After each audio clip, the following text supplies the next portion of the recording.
Ahora sí, hola, hola chiquillos, hola, hola chiquillas, bienvenidos a esta clase de reforzamiento de lenguaje. Hay que estar bien atentos, los chiquillos les van a pasar las hojitas, ¿cierto?, para que les respondan. Al igual que la vez anterior, son 8 preguntas, ¿cierto?, han estado durante el día en eso, así que no creo que sea ajeno a ustedes.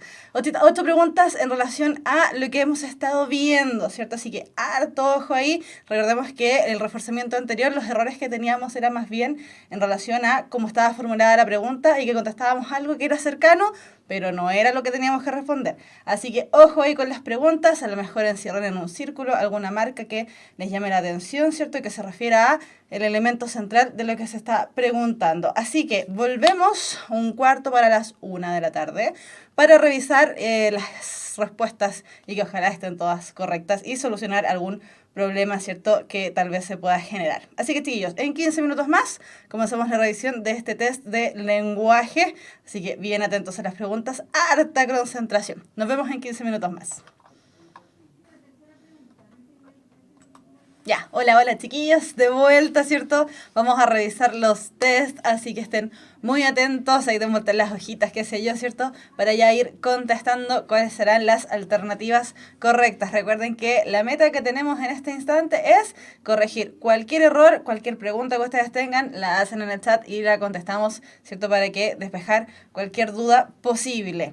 Entonces, vamos con las preguntas y la primera es: el lenguaje figurado es A, el fenómeno que dota el texto literario de belleza y estética. B, la utilización de un mensaje cercano al diccionario. C, la manifestación de la imaginación del autor. Y D, el uso de un lenguaje simple y discreto. Hola, ahora Denis, se está saludando en el chat. ¿Cuál será entonces, o cuál será la definición más correcta y apropiada para el lenguaje figurado? Por mientras vamos a ir adelantando que el lenguaje figurado era también lo que hablábamos como lenguaje connotativo o lenguaje también subjetivo, ¿cierto? Decíamos que esas tres palabras apuntan hacia lo mismo, entonces podemos decir que son sinónimas. Entonces, ¿cuál será la respuesta correcta? Ustedes me dicen, yo no digo, yo digo cuando ya terminamos.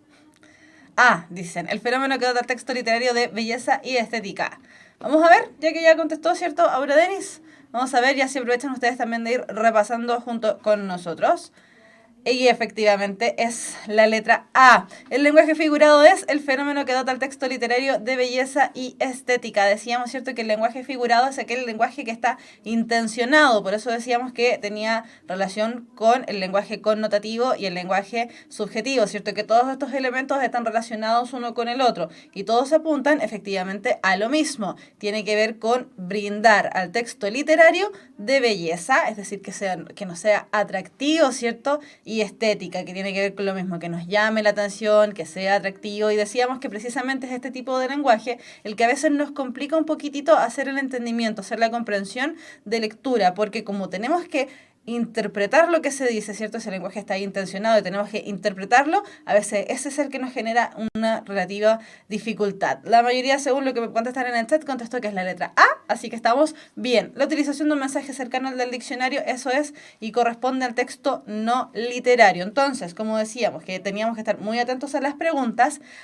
teníamos que fijarnos, ¿cierto?, que en este caso nos estaban preguntando por el texto literario, que es el que utiliza el lenguaje figurado. Ya sabiendo eso, lo demás estaba facilito. La manifestación de la imaginación del autor no tiene que ver, ¿cierto? Eso tiene que ver con el texto literario, pero en otro ámbito. Y el uso de un lenguaje simple y discreto. Esa última podría haber sido, ¿cierto?, algún distractor, pero cuando al momento de decir simple no tiene mucho que ver, porque el lenguaje, como decíamos, es intencionado, hay que interpretarlo, ya no es tan simple, así que ya por ahí nos complicaría. Ya, pregunta 2. Llueve y estoy pensando en ti y estoy soñando. Nadie vendrá esta tarde a mi dolor cerrado. Nadie, solo tu ausencia que me duelen las horas.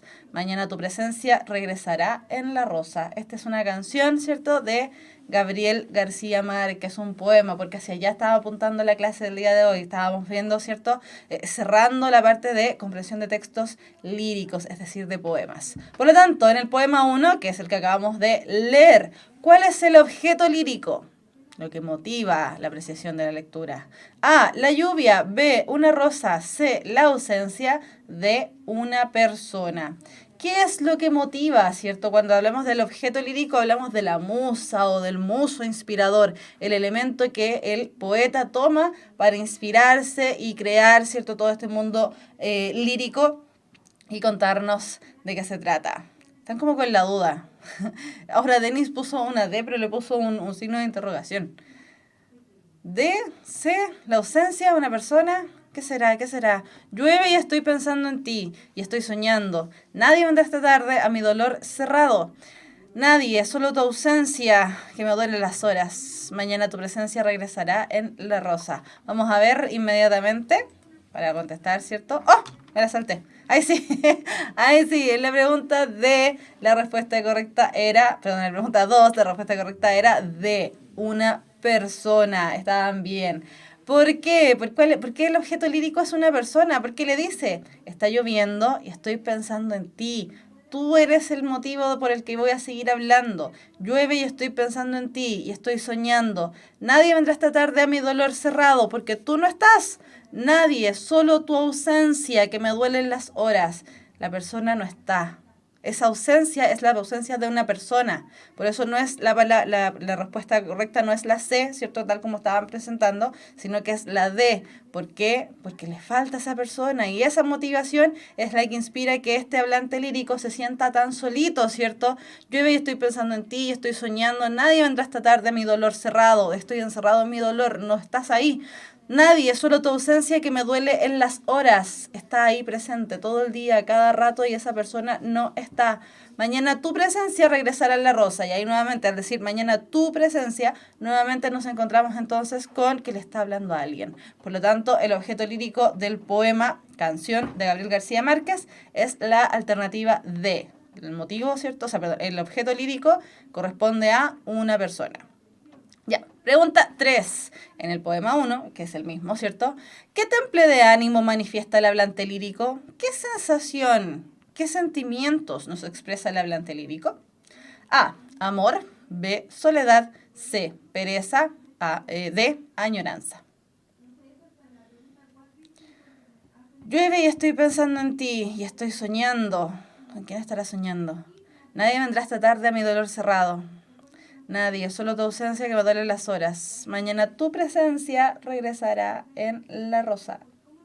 B, me dicen. Vamos a responder al tiro, si ya están contestando en el chat. Y efectivamente, ahora sí que sí, está solito. Ya lo habíamos dicho antes, ¿cierto? Este hablante lírico está muy solo. Dice de hecho, habla de un dolor cerrado. Es decir, ni siquiera quiere expresarse hacia afuera. Está en un dolor cerrado. Está por dentro su dolor, su calvario de que esa persona no está. Yo estoy pensando en ti, estoy soñando. Nadie vendrá esta tarde de mi dolor cerrado. Nadie, solo tu ausencia. Puras palabras que están relacionadas, ¿cierto? Con que se siente solo. Podría haber sido la A, el amor, ¿cierto? Porque claramente tiene un problema ahí de una sensación de que el amor se fue. Sin embargo, el amor es muy amplio, ¿cierto? Queda muy encima. Pereza, no. La única parte donde podríamos decir que es pereza es porque está soñando, pero no necesariamente. Y la añoranza, que tiene que ver con la necesidad de alguien que no está, pero necesita esa presencia, la verdad es que él está sufriendo. Más que necesitar esa presencia, él está sufriendo la ausencia de esa persona. Por lo tanto, la respuesta correcta, tal como ustedes dicen, es la letra B. Ya, vamos bien. 4. No se ve. Ahí sí. Ya. ¿Qué importancia tiene el objeto lírico en un acróstico? Esta manifestación, ¿cierto? Es un acróstico. Dice, no pudo coronar su pirámide, le faltaba una letra para la cima. Es decir, tenemos ahí un acróstico con forma de pirámide. ¿Qué importancia tiene el objeto lírico en un acróstico? A, es importante para la rima del poema. B, está relacionada con la forma gráfica que adquiere el poema. C, decide si la palabra se forma al inicio, medio o final de la disposición gráfica. D, se corresponde con la palabra formada al inicio, medio o final de cada uno de los versos. Jacqueline Salinas dice, está más solo que un dedo. Sí, estaba solo el hablante. Mira, ahí hay una pregunta. Tasnem Khan dice, profesora, pero añoranza también puede ser. Sí, también podría ser añoranza, si eso lo dijimos, ¿cierto? Añoranza, de hecho, era Esto es en relación a la pregunta anterior. Añoranza, ¿cierto? También podría haber sido, de hecho era el distractor, ¿cierto? La respuesta que estaba más cercana al hablante, al temple de ánimo que estaba presentando el hablante lírico. Sin embargo, me voy a retroceder para que quede aún más claro. Sin embargo, ¿cierto? Vamos aquí, acá. Sin embargo, porque sí, añoranza podría haber sido. Sin embargo, él está, llueve y estoy pensando en ti. Ya, por ahí, ¿cierto? Como dice que está pensando en ti, que está pensando en la otra persona, podría ser añoranza, porque ya dijimos que la añoranza es el deseo de alguien que no está. Y estoy soñando. Nadie vendrá esta tarde a mi dolor cerrado. Y ahí ya nos vamos acercando al dolor. Nadie, solo tu ausencia que me duele en las horas. Él dice, y está sumamente claro que esa persona no va a regresar. La añoranza se siente por alguien que podría regresar. Hay una posibilidad, pero él dice que nadie, habla del nadie. Eso es lo importante aquí. ¿Ya? Nadie vendrá esta tarde a mi dolor cerrado. Nadie, solo tu ausencia que me duele en las horas. Repite nuevamente el nadie, no hay nadie. Por eso el hablante lírico ahí está solo. Él se sabe solo, porque aparte habla del dolor cerrado, lo que decíamos, esa frase es súper importante. Habla del dolor cerrado. Él está solo, no se va a mover de ahí porque se siente en soledad. Mañana tu presencia regresará en la rosa. Cuando habla de que la presencia va a regresar en la rosa, significa que la persona, insiste, no va a volver. Él la va a tener que ver en todas las partes. Por lo tanto, no está. ¿Ya? Por eso es soledad y no es añoranza. Añoranza es la más cercana, insisto. Es un distractor muy fuerte. Pero añoranza no es soledad. Acuérdense que el temple de ánimo es la manifestación del sentimiento que está expresando el hablante lírico en el poema. Por eso no es añoranza. Ya, vamos. Tasnemkan, añoranza. La buscó. Añoranza, pena, soledad, lejanía, ausencia. Por eso, la añoranza es la necesidad de la otra persona. Pero este está solo, no se va a mover de ahí. Esa es la diferencia Tasnemkan. Ya, por eso es, insisto, añoranza, si contestaron añoranza, estuvieron sumamente cercanos, porque la diferencia estaba muy separada. Ya, entonces, con la número 4. ¿Qué importancia tiene el objeto lírico en un acróstico? La mayoría contestó, si no me equivoco, que es la letra B, que está relacionado con la forma gráfica que adquiere el poema. Vamos a ver. Y efectivamente, la letra B, ¿cierto?, es la que tiene aquí la razón. Ahí sí. ¿Qué importancia tiene el objeto lírico en un acróstico? Que está relacionada con la forma gráfica que adquiere el poema. El objeto lírico claramente aquí es la pirámide, ¿cierto? El juego que hace con las palabras. Por lo tanto, está relacionada con la forma gráfica que adquiere el poema, que la forma gráfica también es la de una pirámide.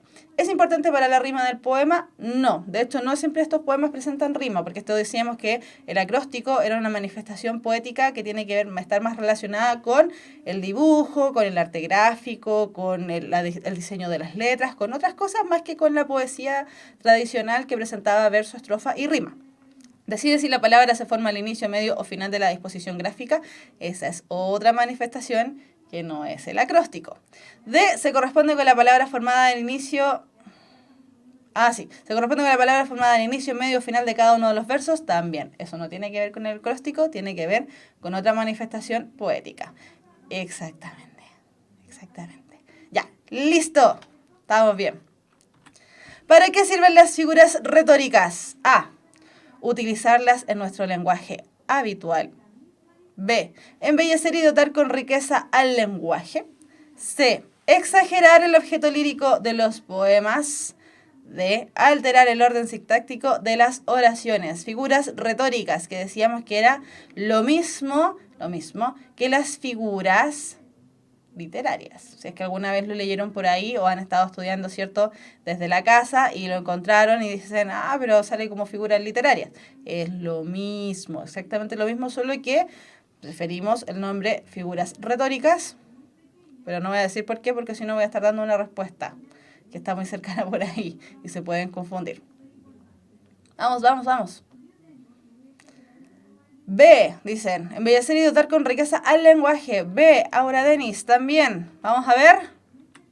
Sí, Estamos bien. ¿Para qué sirven las figuras retóricas? Para embellecer y dotar con riqueza al lenguaje. Y yo les iba a decir, ¿cierto? Las figuras retóricas toman ese nombre porque nosotros las utilizamos siempre. No solamente en los poemas, sino que lo utilizamos en nuestro lenguaje habitual. Por eso no quería decirlo, porque era la alternativa A, ¿cierto?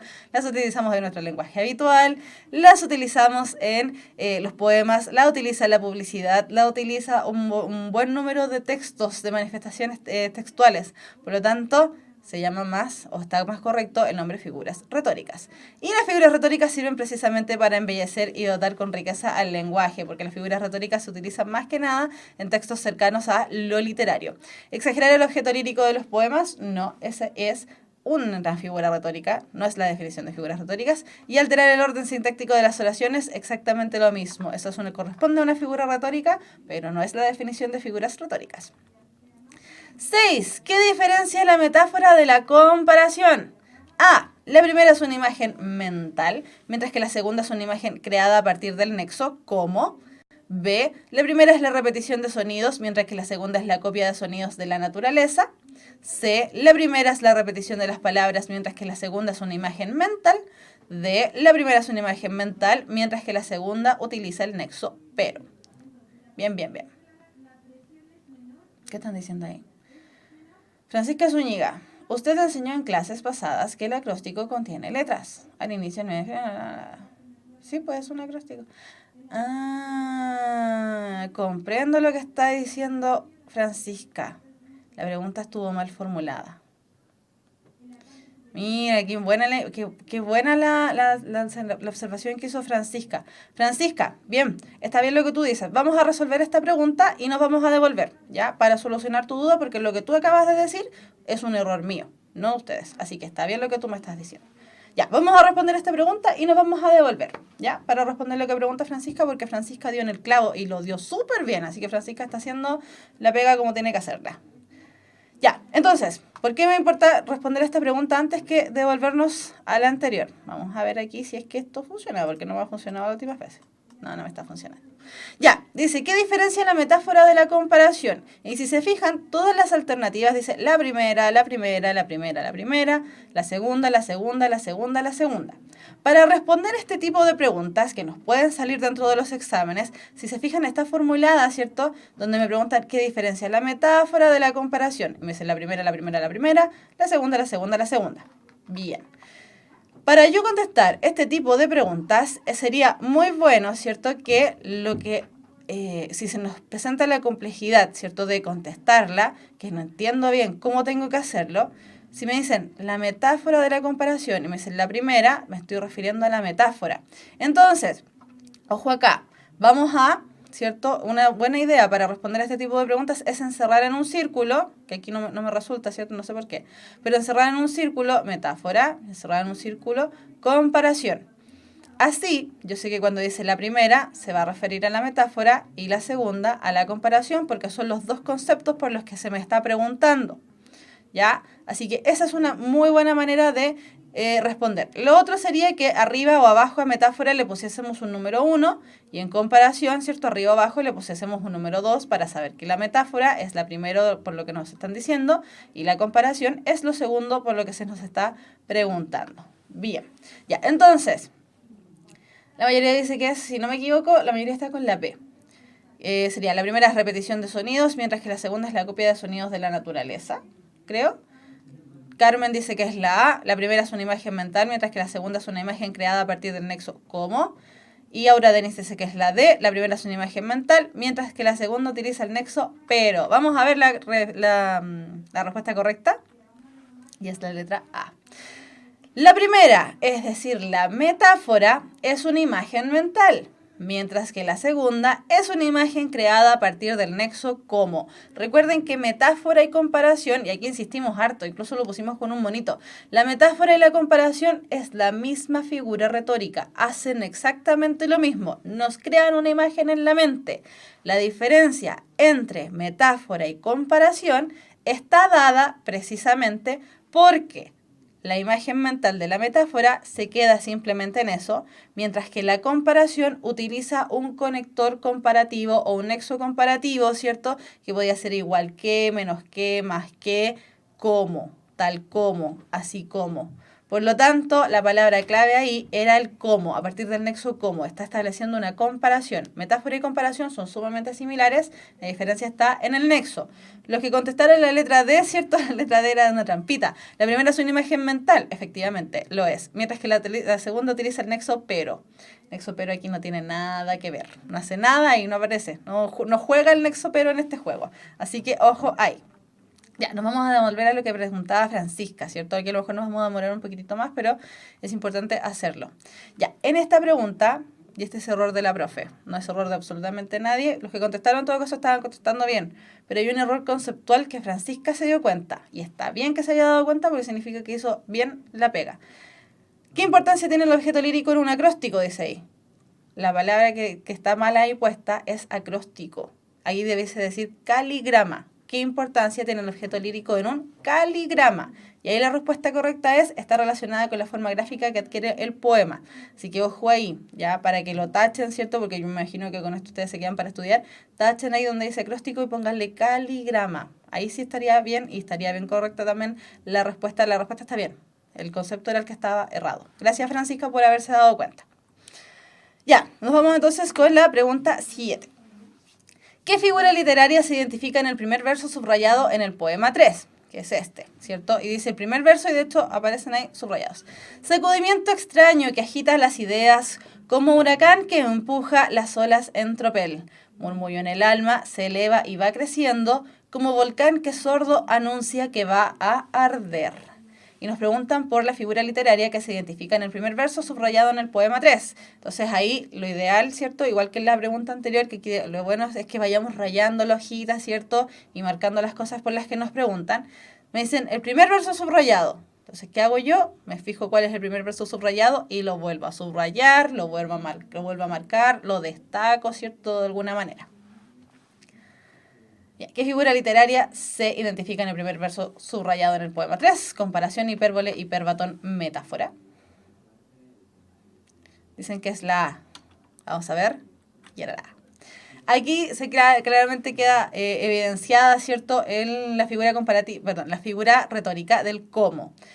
Sacudimiento extraño que agita las ideas. Algo me está removiendo ahí el cerebro. Como huracán que empuja las olas en tropel. El huracán lo que hace, ¿cierto? El viento es ir empujando las olas en la playa, ¿cierto? Entonces, me están haciendo una comparación entre las ideas que tengo en la cabeza que se están ahí agitando y las olas en la playa producto de un huracán. No son olas tranquilas, son olas fuertes, intensas, porque por eso aparece la palabra huracán, porque las mueve con mucha fuerza.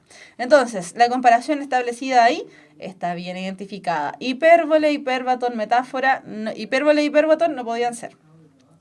Ahora, la metáfora podría haber sido, pero como aparece la palabra como, ya lo hemos dicho, ¿cierto? Apareciendo la palabra como, apareciendo la palabra tal como, tal cual, más que, menos que, estamos estableciendo comparaciones. Y eso inmediatamente transforma la metáfora en una comparación.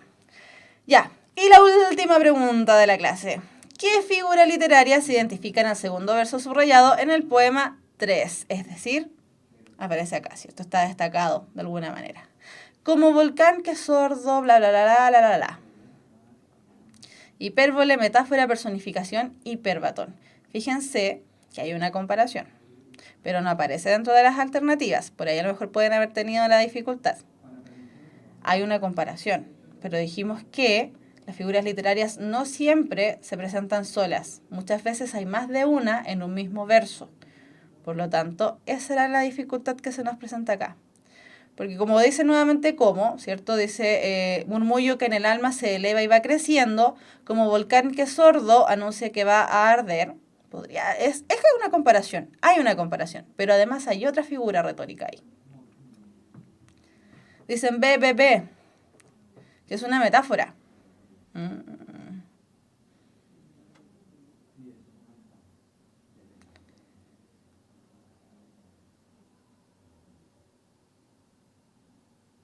Vamos a ver. Hicieron una pregunta que no la estoy entendiendo, así que si me la explican, mejor. Ya, vamos a responder, ¿cierto? B. No era la B, pues chiquillos. No puede ser metáfora, Porque la metáfora, ¿cierto? Decíamos que es lo mismo que una comparación, pero no aparece el nexo como, y aquí está puesta. Por lo tanto, no puede ser metáfora. Lo que hay es una personificación. Dijimos que las personificaciones se daban en la medida que, ¿cierto?, se le otorgan características humanas a cosas, elementos, animales que no tienen este tipo de características. Por ejemplo, la sordera. Como volcán que sordo anuncia que va a arder. La palabra clave ahí estaba en sordo. No puede ser una metáfora porque aparece el nexo como. ¿Ya? Ojo ahí.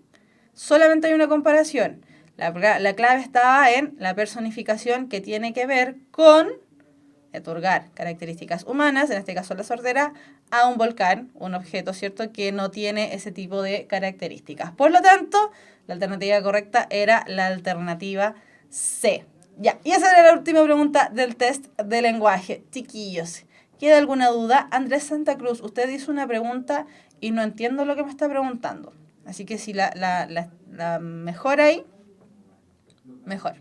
Dice, ¿qué expresa sentimientos más fuertes el periquillo sarmiento u oda al Niágara, teniendo en cuenta el movimiento perteneciente? ¿No estamos viendo eso, Andrés? Por eso me llama la atención la pregunta.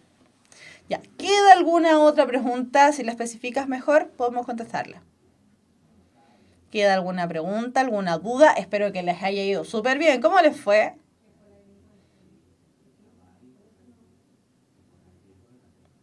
¿Queda alguna duda, alguna consulta? Mientras ustedes me cuentan cómo les fue. Exceptuando el error de la profe, claramente.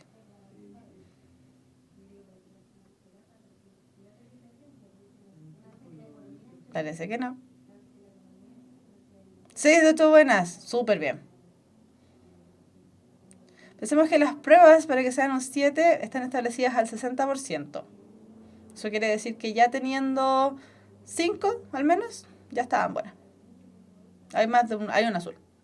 2 malas, es decir, 6 de 8. Bien. Alejandro no le fue muy bien. Chuta, Alejandro. Hay que estudiar. Chiquillos, esta recomendación la hizo hace unos días la profe de inglés y me pareció sumamente buena. Antes de las clases, ¿cierto? Mientras estén ahí tomándose el cafecito, alguna cosa, vayan repasando. Es súper buena estrategia porque a veces no tenemos tiempo para estudiar en la casa o tenemos otras preocupaciones, ¿cierto? Que hacen que nos cueste estudiar. Entonces, recomendación, tal vez sería bueno que mientras estamos en el break, ¿cierto? Cuando estemos en el recreo, le echemos un vistazo a los cuadernos para activar los conocimientos de la clase anterior. ¿Ya? Así que esa sería una buena estrategia. 6 de 8 buenas, 2 malas, estamos bien. Ya, chiquillos, chiquillas, queridas. Nos vemos el próximo día sábado. Disculpen mi error, por favor. Ese fue un error mío, fue un error conceptual ahí que seguramente quise preguntar otra cosa y puse otra imagen. Perdón, no fue mi intención. ¿Ya? Chiquillos, chiquillas, queridas, nos vemos el próximo sábado. Bien atentos a las clases, estudien. Y si no tienen tiempo para estudiar en la casa, que esas cosas pasan. Tenemos otras preocupaciones también, ¿cierto? Estudien a lo mejor en el camino de regreso, estudien a lo mejor del camino de ida al colegio, para que nos saquemos mejores y tengamos mejores resultados. Que estén súper bien. Un abrazo súper grande. Nos vemos el próximo sábado. Chao, chao. Ah, y una pregunta. ¿La personificación se puede combinar con la metáfora? Sí. Las figuras retóricas se pueden combinar una con otra. Pueden aparecer más de una en un mismo verso. Así que sí, se puede dar. Ya, ahora sí, nos vemos el próximo sábado. Que estén bien. Chao, chao.